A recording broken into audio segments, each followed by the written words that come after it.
Okay,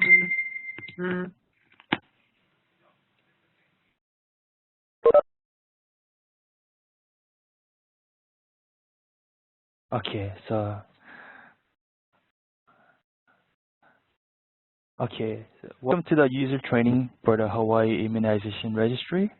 My name is Steven, and I will be your trainer today.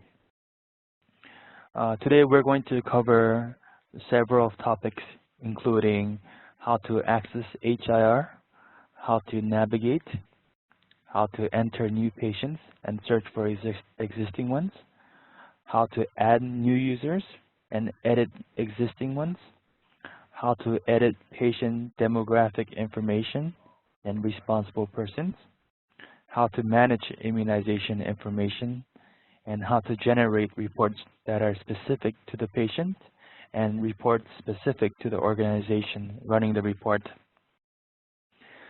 So the Hawaii Immunization Registry is a web application.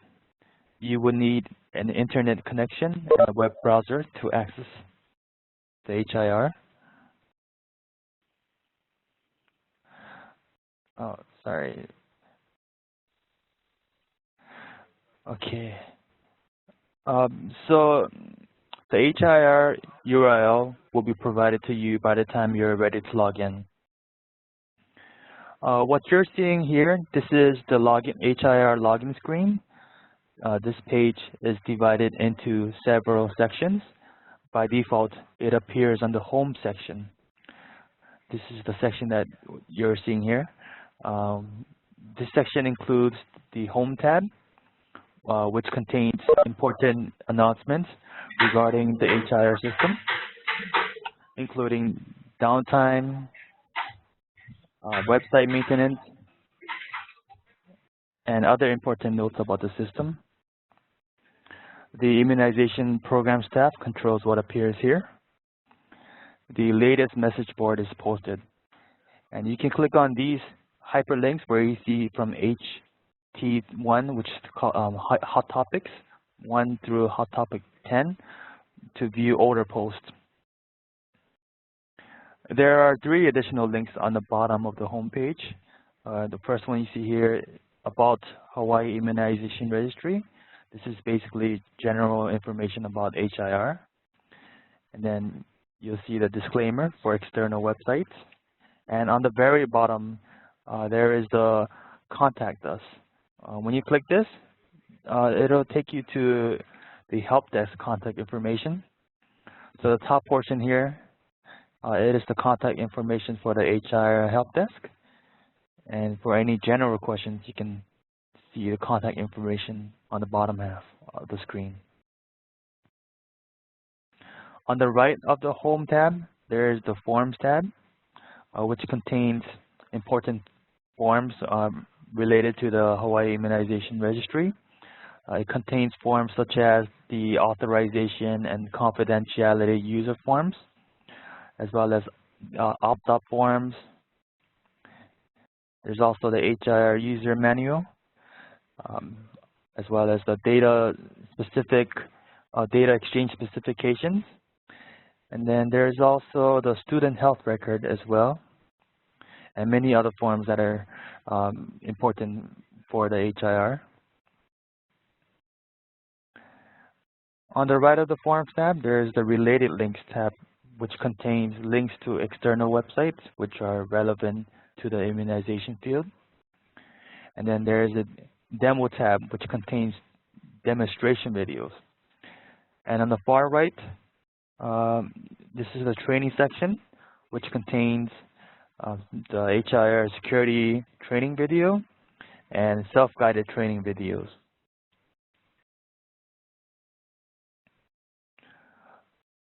So logging into HIR, users must have their own individual account.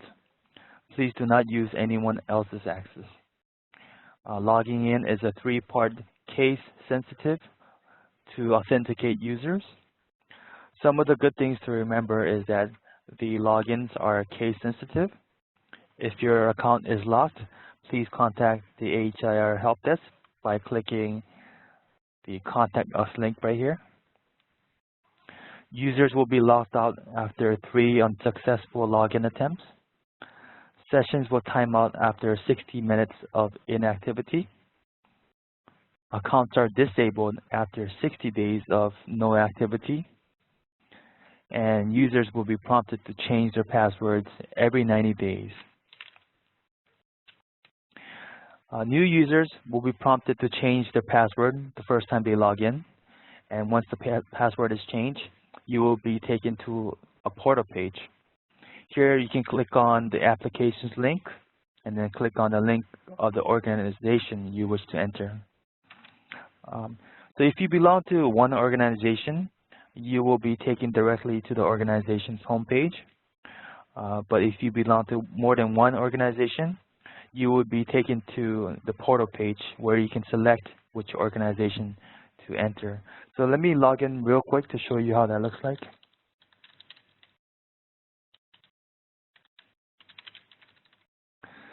So once I log in, this is the portal page where you can select the organization that you want to enter. So let me select mine.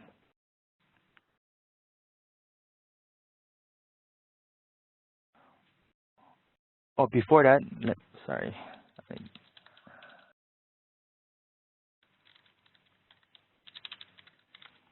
You can also edit your user account by clicking Edit My User Account underneath Manage My Account in the menu panel. And on the Edit User page, you can change all information listed, including user first name, user last name, street address, email address, and phone number. And you can also change your password by clicking Change My Password underneath Manage My Account.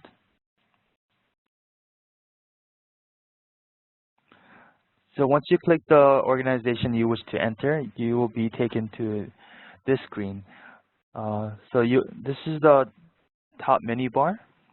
Here you will see the Home tab, which returns users to the HIR homepage from anywhere within the application. And then you'll see the Manage Access Account tab, which loads the Manage Access Account page. Here you can edit your account information or change organizations if you belong to more than one. Here we see some of the same links we saw earlier on the login screen, which is the forms, related links, logout, help desk, training, and the light bulb button, which is an online help button. I will talk about this more in a bit later. So below the top menu bar, we will see the user confirmation bar. This is what they call the user confirmation bar, and it's located directly beneath the menu bar. This row remains at the top of each page in HIR. It is important to confirm your organization, username, and the role, especially if you have multiple roles and organizations within the system. On the left side, we see here, this is the menu panel. The menu panel appears on the left side of all HIR screens. Selections in the menu panel are links used to navigate HIR. It is grouped under different categories. You may see additional sections depending on your role in the organization. And the color orange background here represents that we're in a training region. Otherwise, you will see blue for a production region. So what we're seeing here, this is the home page. The home page is displayed when first logging into HIR and can be quickly accessed from any page by clicking Home in the menu bar across the top of the page. The home page is divided into the following sections. The top portion here we see, this is the provider dashboard, which contains important vaccine ordering information. If you notice any discrepancies in what is listed here, please contact the VFC program. Below the provider dashboard, you will see the announcements, which contains important information regarding enhancements and maintenance for HIR. These are posted by the immunization program staff. If you click and open a new link and then return, you'll see that the new disappears. So let me click this. This is the content. And once I return, you'll see the new announcement disappearing. Below the announcements, we will see the release notes, which contains information regarding new releases of HIR. These will be provided after every release of HIR and will include updates that will occur or are occurring in the registry. Usually, the immunization program staff will provide announcements of when these releases will occur. And on the very bottom, you will see the notifications for vaccines and inventory data. The lower section of the page consists of 4 tables in a dashboard style format. The first table you see here is the vaccine order transfer notification, which lists orders and transfers that have been shipped or awaiting return shipment or have been rejected. Below that, you will see the active inventory that is going to expire or expire lots with a quantity. This table lists vaccines that are going to expire, as well as lots which have expired and still have a quantity. Here you will see the site name, the trade name, the lot number, the quantity on hand, whether it is private or public funded, and the expiration date. And on the very bottom, you will see inventory that is running low by vaccine group and inventory that is running low by trade name.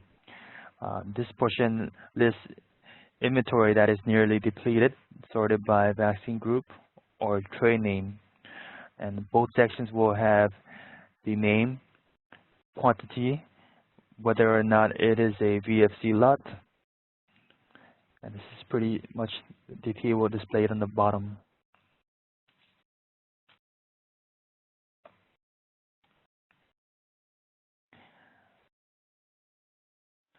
Next, we're going to cover managing inventory in HIR.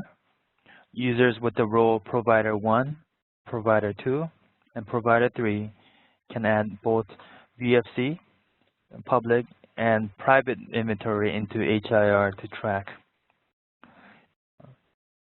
You can click on the Manage Inventory link in the Inventory section in the menu panel to access Manage Inventory. From here, you will see the Show Inventory button, which displays your organization's inventory. Show Transactions, which displays your organization's transactions. Update Alert Preference. This section will update your organization's alert prefs for inventory. You can set the inventory alerts letting you know that vaccine expiration dates are imminent. It is defaulted to 30 days. You can update low-level alerts defaults by either the trade name or the vaccine group. It is defaulted to alert at 5 doses. And you can also select to update the low-level alerts by specific vaccine groups.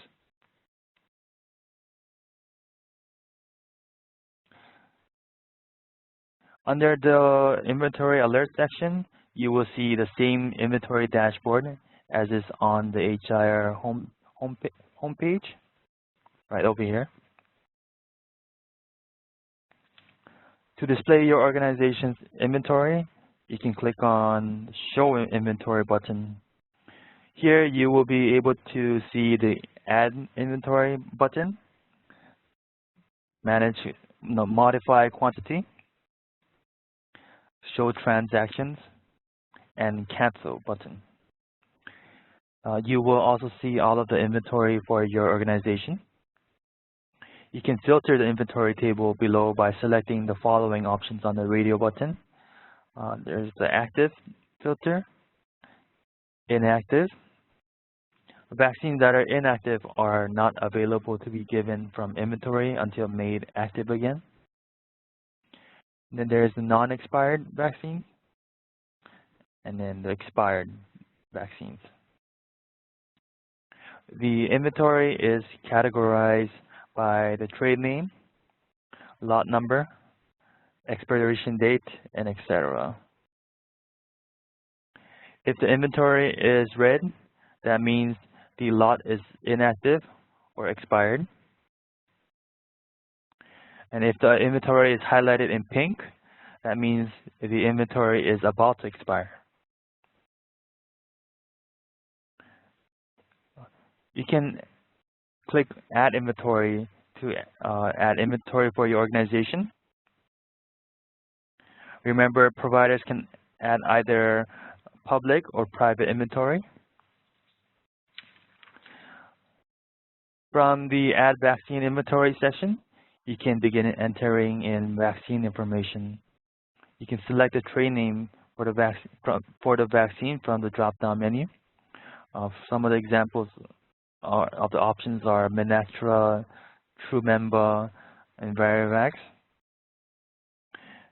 Then you can select the manufacturer information from the drop-down menu. You can filter information by either trade name or manufacturer. Then you can enter in the rest of the required fields.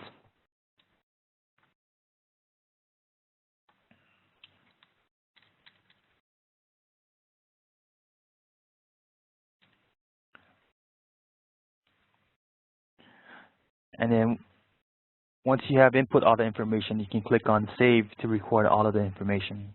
And once you click Save, you will see a red confirmation on the bottom stating that the inventory was inserted successfully. To add more inventory, you can click on Add New button here.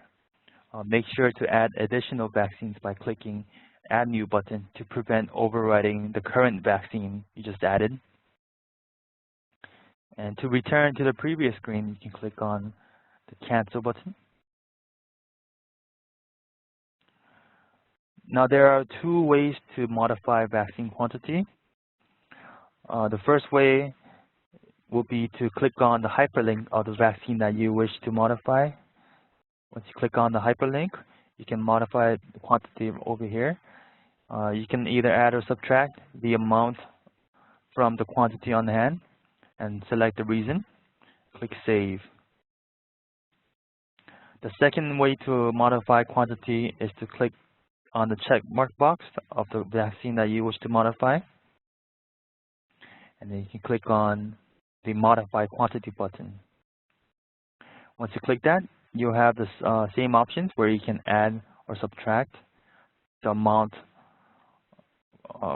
from the quantity on hand and the reason. And then you can click on Save.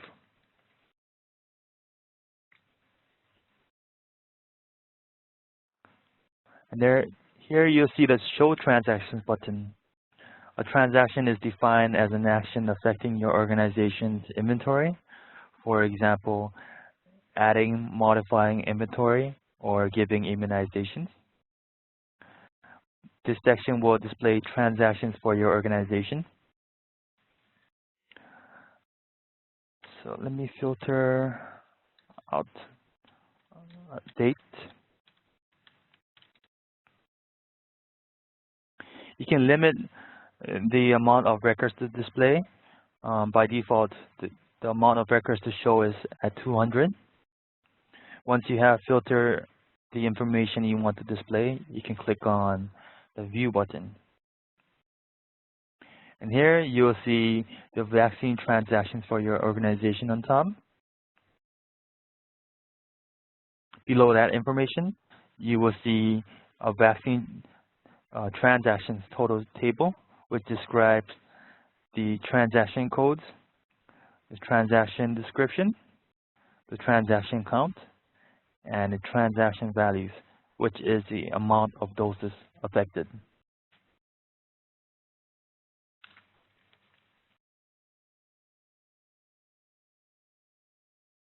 If you are adding a new patient or searching for an existing patient, you will always want to first search for the patient in the system to prevent duplication of records.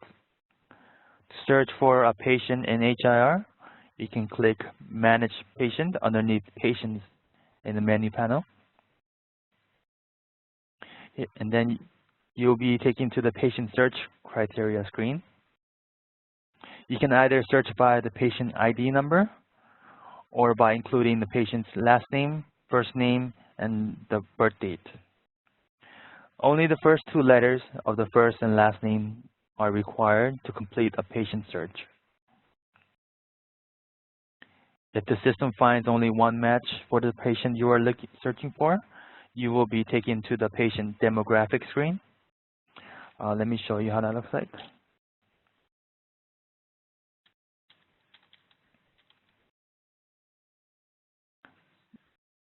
So this is the patient demographic screen.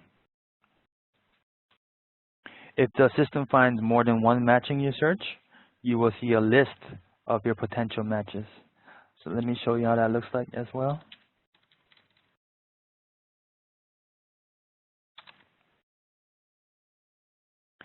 So this is the list of all potential matches. The system will list up to 75 possible matches, and in that case, you may need to add other fields to narrow the search. Please note that if the search resulted in no results, be sure to search again to verify the patient is not in the system and add more information if needed. Once you find the patient, you can click on the hyperlink to go to the patient demographic page. Here you can verify if your search was correct and where you can change or update the personal data of the patient. It is divided into different sections, which we will review a little later.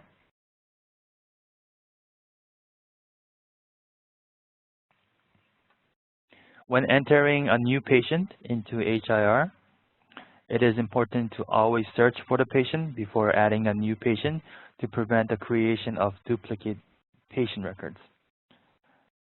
To enter a new patient in HIR, you can click on Enter New Patient link in the Patient section in the menu panel. And then you'll see the Personal Information section. Then you can enter in the patient that you want to enter.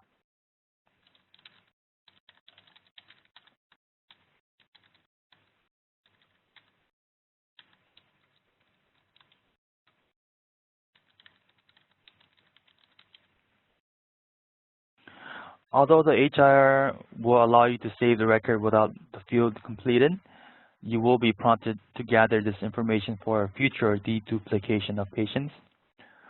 For this example, we will just enter the mother's first name and we'll leave the mother's maiden name blank for now.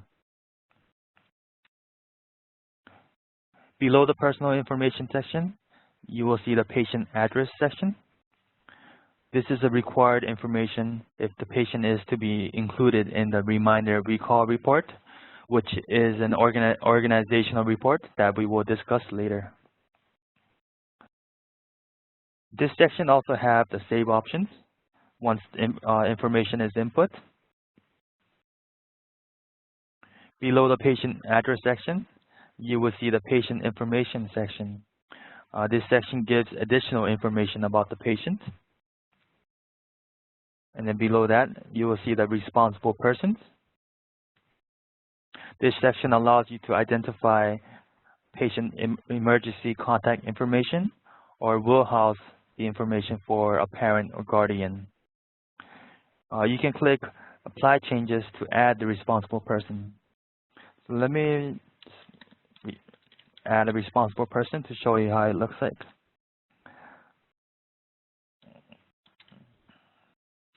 So apply changes, and once it's added, you will see the responsible person that I just added right here.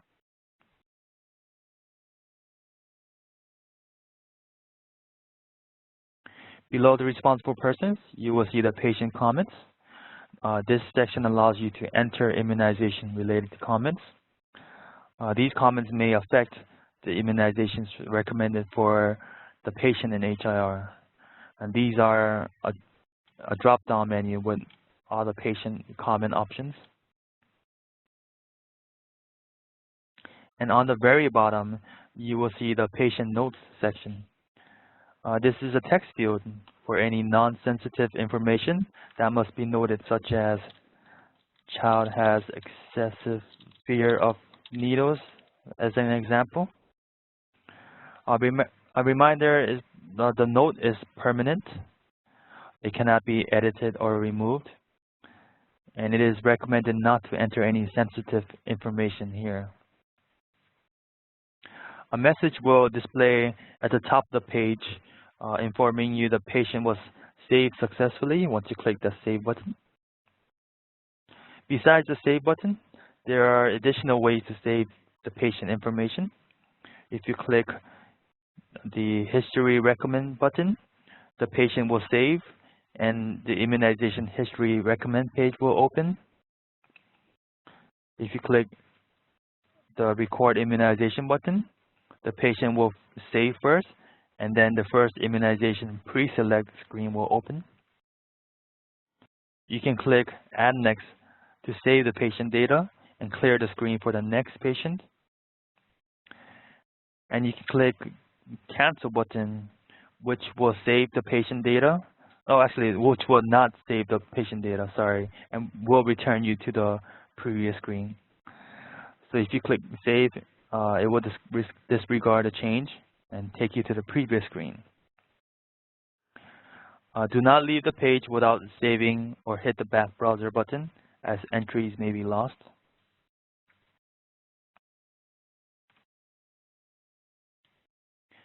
There are two hyperlinks in HIR devoted to adding immunization. One we're already familiar with. If you click on Manage Patient under Patient Menu Group,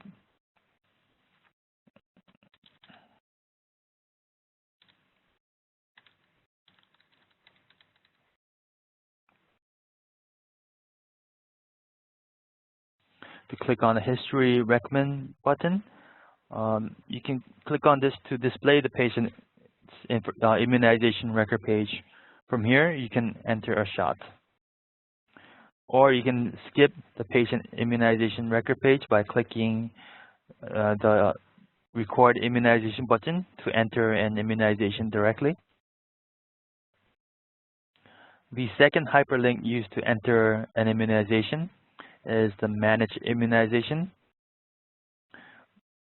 which with this option, you skip the patient information page and move directly to the patient's immunization record page.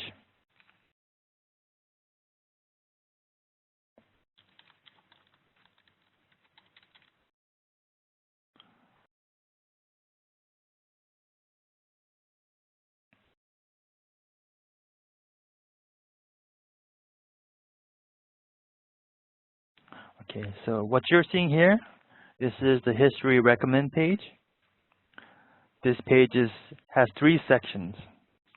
The first section you see here is the patient information section. You'll see the comments here. These are the same comments that appeared on the patient demographic page that could affect the patient's tracking schedule. And you can view patient notes link here. You can also add patient notes in this section. And then we'll see the navigation buttons. There is an Add Immunization button, which adds new or historical immunization to the patient's record. And then you'll see the Edit Patient button. This button will take you back to the patient demographic page. And then we have the Reports button. This button will take you to the patient-specific reports. And then there's a Print Record button. This button displays the patient immunization record with confidential information. So it will look like this once you click the print.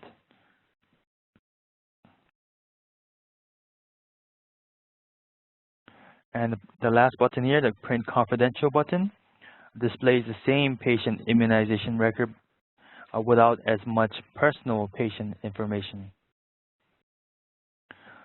To print this file, you can click on the File tab on your browser and then select the Print option.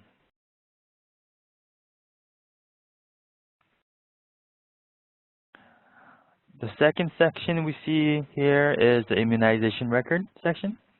This will display the patient's current immunization record, and in this section, you will see all of the vaccines a patient has received so far, and it is listed in an alphabetical order by the vaccine group and then listed by the date given. And you'll see the date administered. If you click on the blue hyperlink, a pop-up window will display the tracking schedule for that immunization, and it will also highlight the dose in the series of immunization. And on the right of the date administered, you will see the series number of the immunization given for the patient. If you see a not valid message in this section, that means this dose was not valid for this patient. If you click on the date hyperlink, the tracking schedule will populate, and in the window, it will show why that immunization is not valid. In this case, the dose was given too soon after a previous dose. If the series column is blank, it means the patient is aged out. Basically, they're too old for it now. And then you'll see the vaccine tray name, the dose, the dose size of the vaccine, which could be full, half, or multiple, and the own column. If the field under owned is blank, this indicates your organization entered in the information for the immunization. If there is a no in the owned field, that means another organization entered in the information for the immunization. You can click on the hyperlink, and it will show you the organization who entered in the immunization information.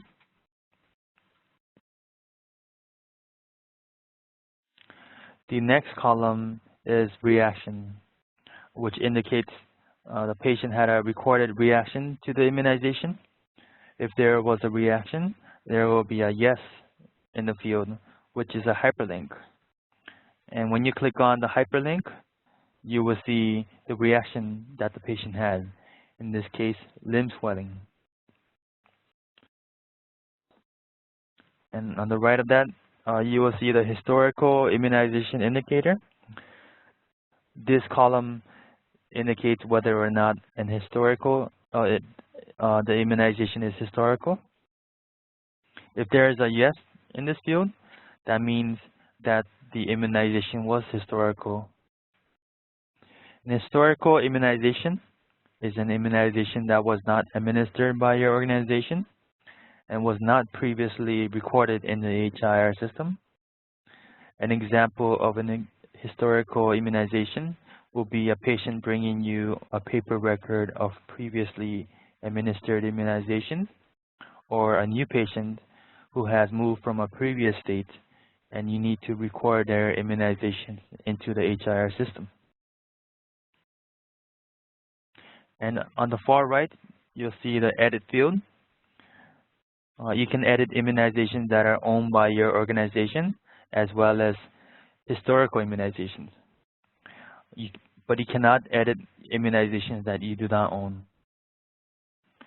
To edit the immunizations, you can click on Edit here, and then you will be taken to the Edit screen. You can edit any of the drop-down options, including the eligibility, the administer date, and the viz date. You can also enter reactions to the immunization on the bottom.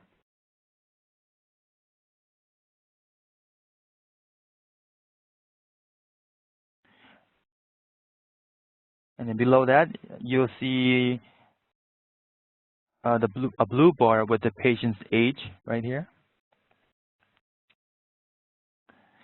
And on the very bottom, you will see vaccines recommended by selecting tracking schedule.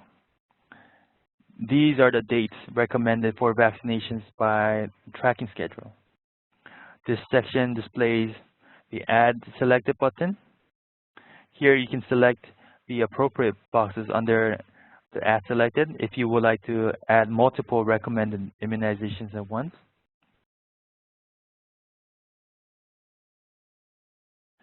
Then you will see the vaccine group. By clicking on the hyperlink, you will again see the tracking schedule for that specific vaccination. And on the right of the vaccine group, you will see the earliest date. This is the earliest date the vaccine can be administered according to the ACIP tracking schedule. And then you will see the recommended date. This is the recommended date the vaccine can be administered. And the overdue date, this is past due date for the immunization.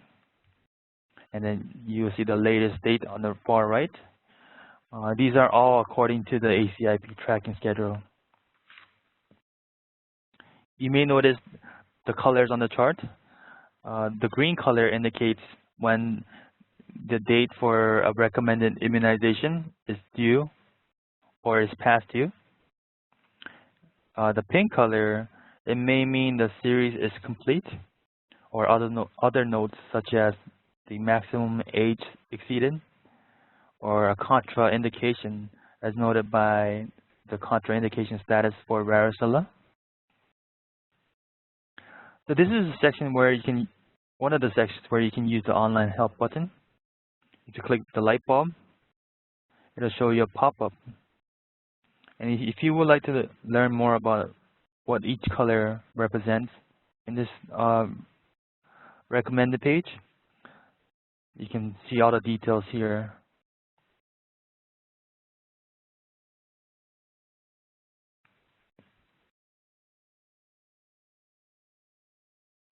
Now there are two ways to record an immunization. The first way is to click the Add New Immunization button,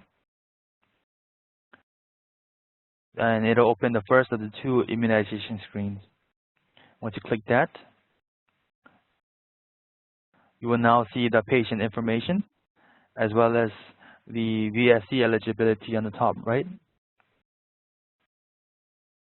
You will also see patient comments right here. Remember that HIR inventory can be both VFC inventory as well as your organization's private inventory. If you are tracking inventory in HIR and want the immunizations you are giving to be deducted from the HIR inventory, make sure the checkmark box under from HIR inventory is selected. If you do not track your inventory using HIR, you still have the ability to enter in immunizations. The only difference is selecting from other inventory.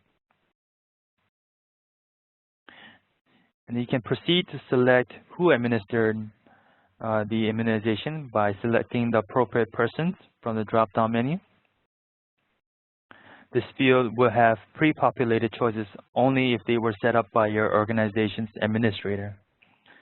If this was not set up, the drop-down field will be blank. You can also leave this field blank if multiple persons administered different immunizations and enter them individually below. And then you can enter in the date the immunization was administered. You can either enter it manually, which the format is by date, month, and year, or you can click on the calendar tool by here, right here, and then you'll see a pop-up where you can select the date that the vaccine was administered.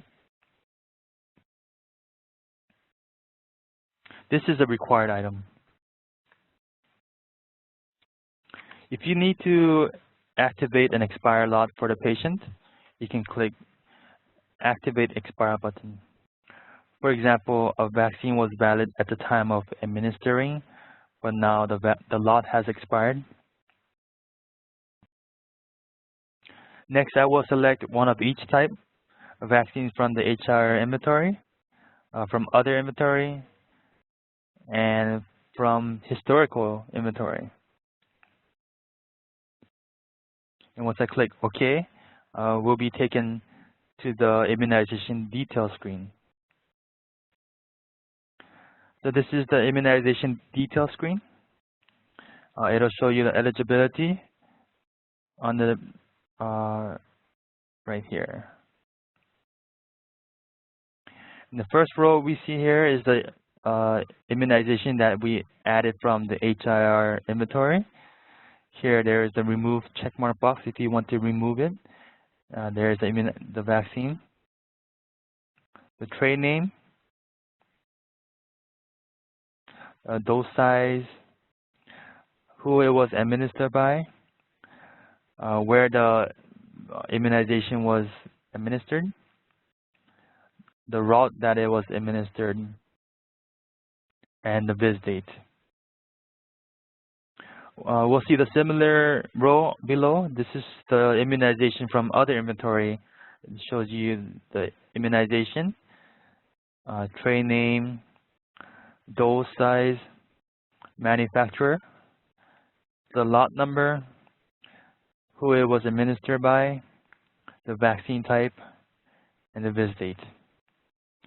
And then you'll see the immunization, historical immunization that we added. You can see the immunization name here, the date that it was provided,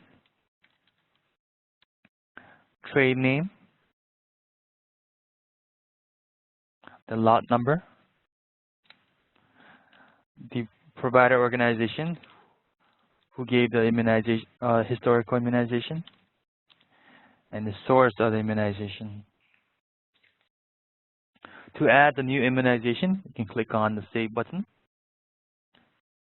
And once you do that, you will now return to the patient history recommend page. Oh, sorry. Let me do this real quick. Okay. So once you add the immunization, you will be taken back to this screen, which is the patient history recommend page, and see the recorded immunization in the immunization record section. These are the ones that I just added.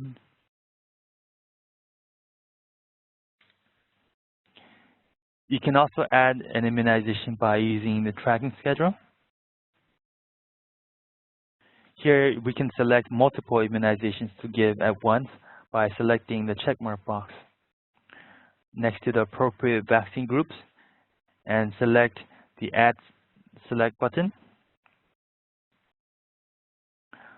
Please note the influenza is recommended but is not checked because it is not part of any particular series. So once you click Add Selected, you will see the immunizations automatically highlighted from what we have checkmarked earlier.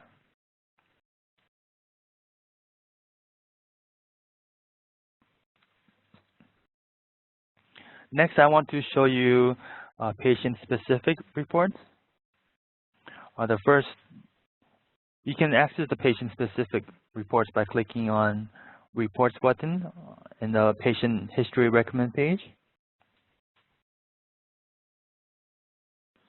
The first three reports will all display demographic and contact information as well as immunization data.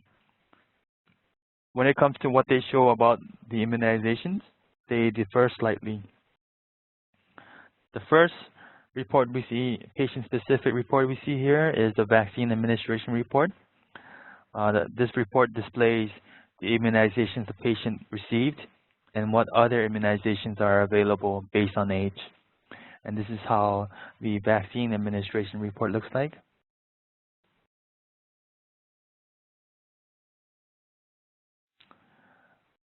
The next report we see here is the immunization history report. This report lists all of the immunization given to the patient with more detail. Oh, why is it not working?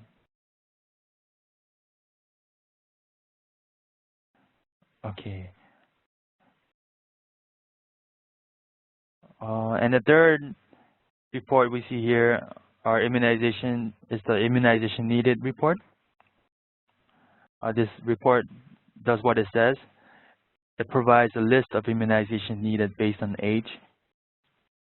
And this is how it looks like.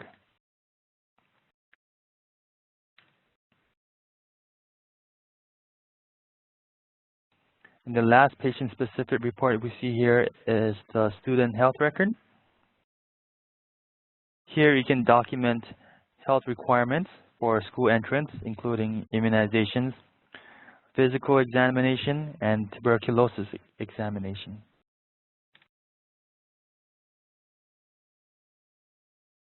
So this is how, there seems to be some technical difficulties.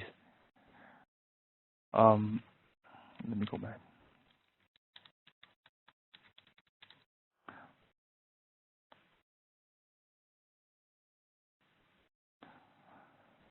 So this is the health record, student health record report.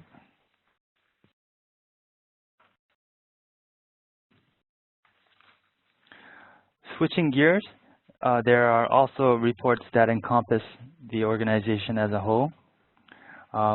These are what we call organizational level reports. The first report that I would like to show you is called the Reminder Recall Report. By using this function, you can generate reminder and recall notices for patients, which include letters, address labels, and patient listings. There are a couple of criteria that must be met for a patient to appear on one of these outputs. The patient status must be active. The Allow Reminder and Recall Contact indicator in the patient information section has to be listed as yes. And the patient has to have a complete address listed in the address information section within their profile. To access the Reminder Recall report, you can click on Reminder Recall under the Report section on the menu panel. This page is like a menu at a restaurant. You pick what you want to appear on your table, or in this case, the outputs that will be created when you click on the Generate button on the bottom of the page. At the top, you'll see Indicate the tracking schedule. By default, it is set to use tracking schedule associated with each patient, which defaults to the ACIP tracking schedule. And below that, you can select vaccine groups to report on. And then you can select the school and primary care provider. You can enter additional demographic criteria here. And then you can enter the date criteria. You can select target date range to include those patients that are due or overdue for immunizations within the date range entered. Or you can select the birthday range to include patients who have a birthday that falls within the range entered. And you can specify how many weeks since the last notice, and also exclude patients more than a certain number of months overdue.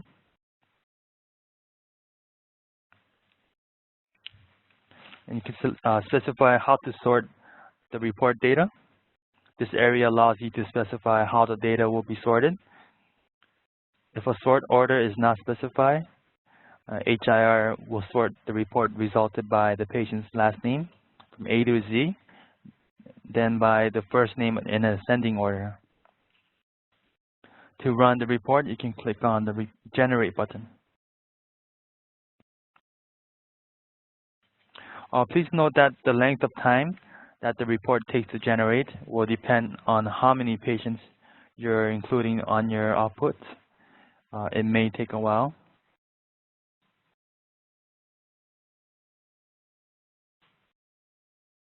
You can click on refresh to update the status of the report generation. And once it's done, you will see a hyperlink here where you can click to access the reminder recall report.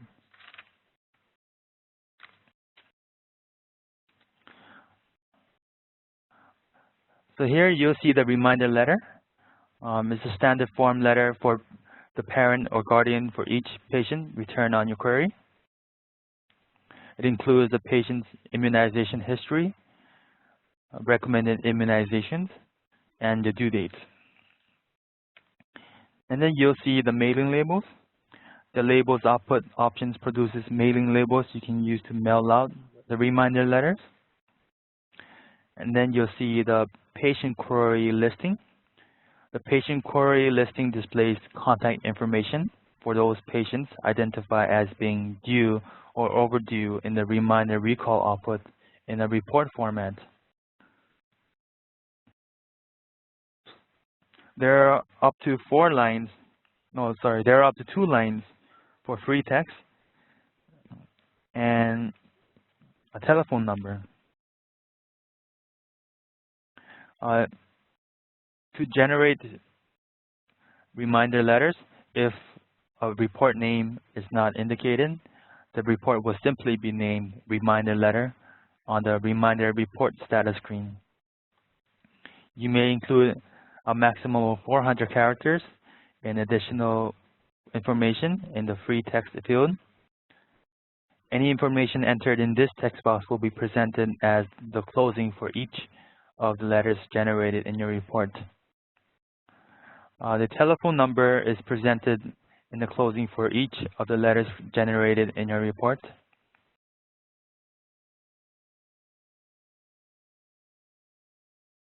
So let me show you how a reminder letter looks like. This is how the reminder letter looks like.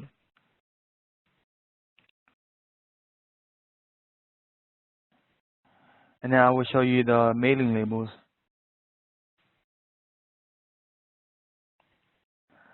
So these are the mailing labels.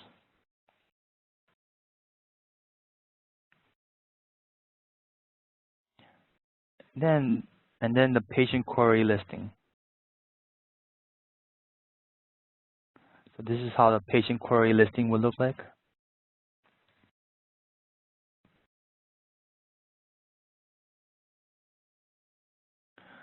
The next organizational level report that I would like to show you is called a benchmark report. The benchmark reports allows you to retrieve a list and count of patients who have met an immunization benchmark or a predefined series of benchmarks. You can click on the benchmark report underneath the report section to access the report.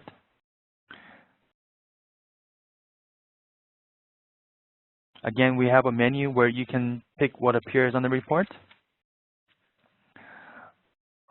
So let's say I want a report for patients that are 9 months old. If you click the age, it will automatically highlight all the immunizations for that age group. But if you click it again, it would unhighlight. So let's say I want a report that shows patients who were administered on January 1st of 2010 for those who had a DTaP and HIB immunization at 24 months. I'll click Generate.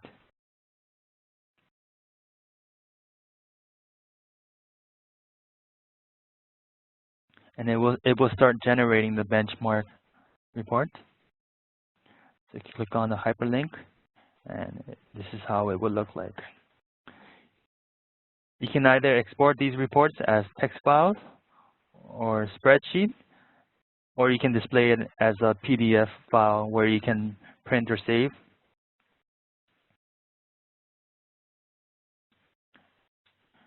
The next organizational level report I would like to show you is called a group patients report. You can click on group patients here underneath the report section. The purpose of the group patients report is to run an immunization history report for a group of selected patients. You can select by patients within their date of birth who have had immunization administered by your organization or who have received an immunization within the specific date. This report will also show the train name and the lot number of the reports of the immunizations given if available. So let's filter by patients within the birth date range of January 1st, 2010 to the present date. I can click on generate.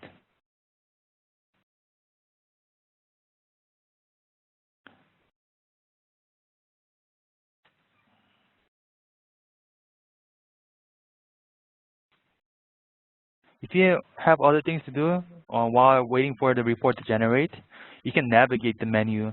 But if you want to check the status of it, you can always click the status right here where it says check group status. And there are other status options for different type of reports if you want to do other things and come back. So as you can see, it is still generating.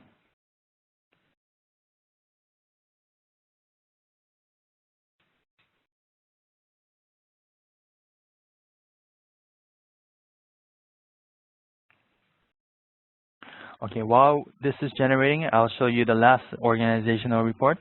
It is called the ad hoc report. You can click on the ad hoc list or count report here to access the ad hoc reports. The ad hoc reporting function allows you to generate a list of patients from your organization. Here you can pick what you want to appear on your report, how you want your report sorted, and from the information you've chosen for your report, how do you want to filter that data? You've chosen to include trade name on your report, for example. Here you can filter data on the list you wish to generate. If you want to filter on trade name, you can specify a specific trade name you want to appear. So for the ad hoc list report, let's say we want to include the first name, last name, and the birth date to the field. You can click add to confirm which fields that you want to add into the report. And then let's filter city that equals to Honolulu. You can click on the add save edit button to apply the filters that you wish to have. And once the filter is applied, you'll see that the filters are here in the selected filters as confirmation. It is important to click this button whenever you need a filter and confirm it in this screen. Because if you see blank here in the selected filters, that means no filters have been applied. So let's click on generate to see the ad hoc list reports. You can click on the hyperlink, and you'll see the ad hoc list report generated based on my criteria. And then let's go to the ad hoc count report. So let's say I want to include a field for vaccines. Click add. If you want to remove the field you added, you can click on remove as well. Or if you want to remove everything you added, you can click remove all. Let's say we want a report that includes vaccine field and filtering by the vaccine date. Instead of equals, maybe we can compare it to between a certain date range. So let's say from January 1st of 2000 until the present date. Once again, you have to click the Add Save Edit button to apply that filter. You see the confirmation here, and click Generate to generate the ad hoc count report. And this is the ad hoc count report based on the criteria that we've just input.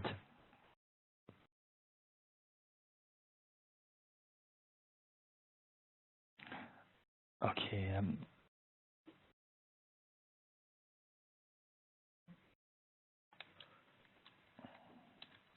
not sure why it's not generated yet, but let's check on the group patients report again.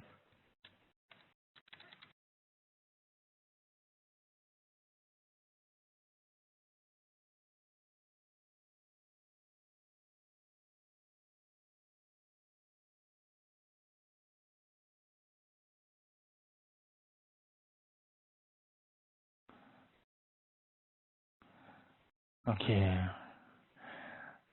We will probably have to look into this, but usually when the report is finished generating, you can click on the hyperlink here to view the report. So that concludes the training. I will unmute everyone so that if anyone has any questions, I can answer any questions.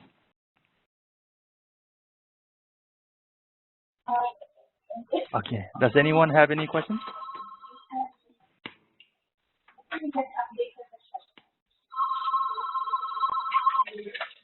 Okay. So, Crystal, can I have your last name, please? Oh,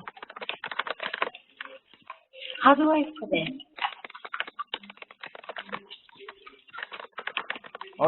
Okay, got it. Thank you.